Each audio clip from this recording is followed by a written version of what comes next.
What's up, everyone? Welcome back to Give and Grow. I just want to start off by just saying thank you for all the continued love and support that you've been giving this channel, and I really hope that this provides some kind of value to you. Eric is on vacation this week, so you're pretty much just stuck with me, but I hope to bring you some entertainment this week as we continue through our transparency series, because today we're talking about my brokerage account.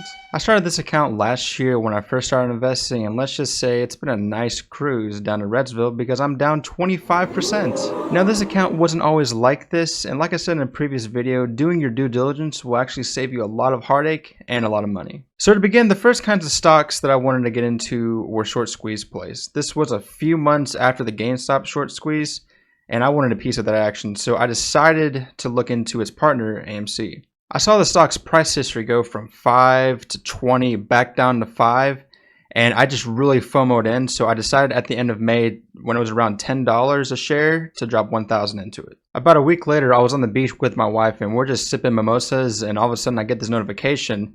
The price went from 10 to 12 to 14 to 16, and this is where it all began.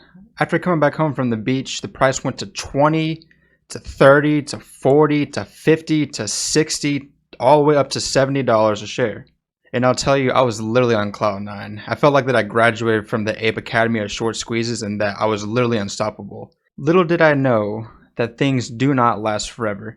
And all of a sudden, AMC starts to go down, it goes back up a little bit, it goes down, goes back up a little bit, and the process just continues to repeat. I actually had many chances to cash out or just pull out my initial investment, but I let my greed get to me, and you can probably see where this is going today. I still diamond hand AMC right now, as I believe it might be able to get somewhere after this bear market, but I actually have an opportunity to, as I'm still up on that, but a lot of people, that was not the case.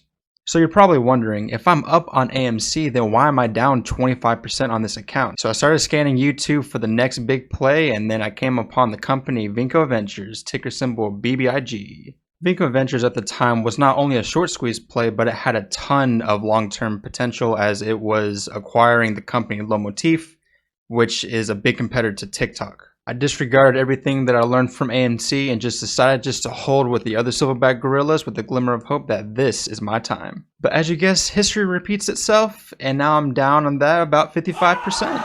Now, I still believe that this company has a lot of potential, but right now my money is pretty much locked, and as you can see, we're pretty much going into a bear market. The market's going down, and I'm really missing out on some other opportunities. So those were the only two short squeeze plays that I did, and if you thought it couldn't get any worse, it definitely does. So I decided to get into some other stocks, one being Fiverr and the other being Trade Desk. And both these companies I saw a lot of potential in, considering that Fiverr, a lot more people were basically getting more into contract work and freelance work, and with the Trade Desk, it was just showing really good numbers. The Trade Desk currently is down a little bit, but not too much, so that's really good for me, but Fiverr, I'm down a ton.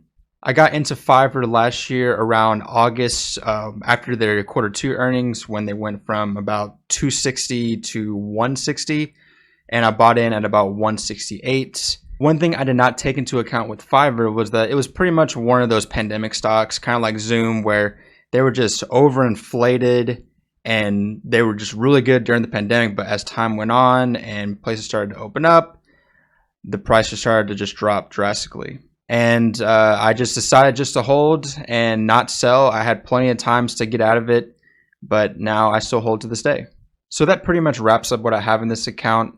It's just those four companies, and I have a plan to actually average down on these to help lower my cost basis, but that's going to take time as I need more money, and it's just going to take more time. Eventually, when the stocks do get back in the green, I plan on just selling them and then using that money towards my house or maybe another investment. As embarrassing as it is with this account, I hope to be able to use my experiences to help people to not make the same mistakes that I did. So here are some things I would like to mention. The first thing is to always do your research. Know the numbers, know the leadership, know what's driving the stock price, everything. The second thing is to know your risk. Really understand how much you're willing to lose for your gain. For me, the money that I had in this account was actually play money, so I was okay with losing it in case something happened, but just really understand your risk. The third thing is to know if the stock you're getting into is a short-term play or a long-term play. If it's a short-term play, have an enter-exit plan. Keep up with the news, as the news can quickly affect the stock's price. If it's a long-term play, you really have to understand why you're holding it. Do you see the potential for growth in the company? Do you see its impact in its sector? Stuff like that. Also, with long-term plays, you really have to keep up with the company as long as you hold them. So know when their quarterly earnings are going to be. Keep up with the news on the company, as news, just like with short-term plays, can really affect the stock's price. Also, if you are long on this company, just be sure to not sell whenever the market goes down temporarily, as there are times when the market does go down, but it does go back up. So do not worry and just maintain your conviction. And the last thing is, do not emotionally invest. I've seen a lot of people lose a lot of money doing this, including myself.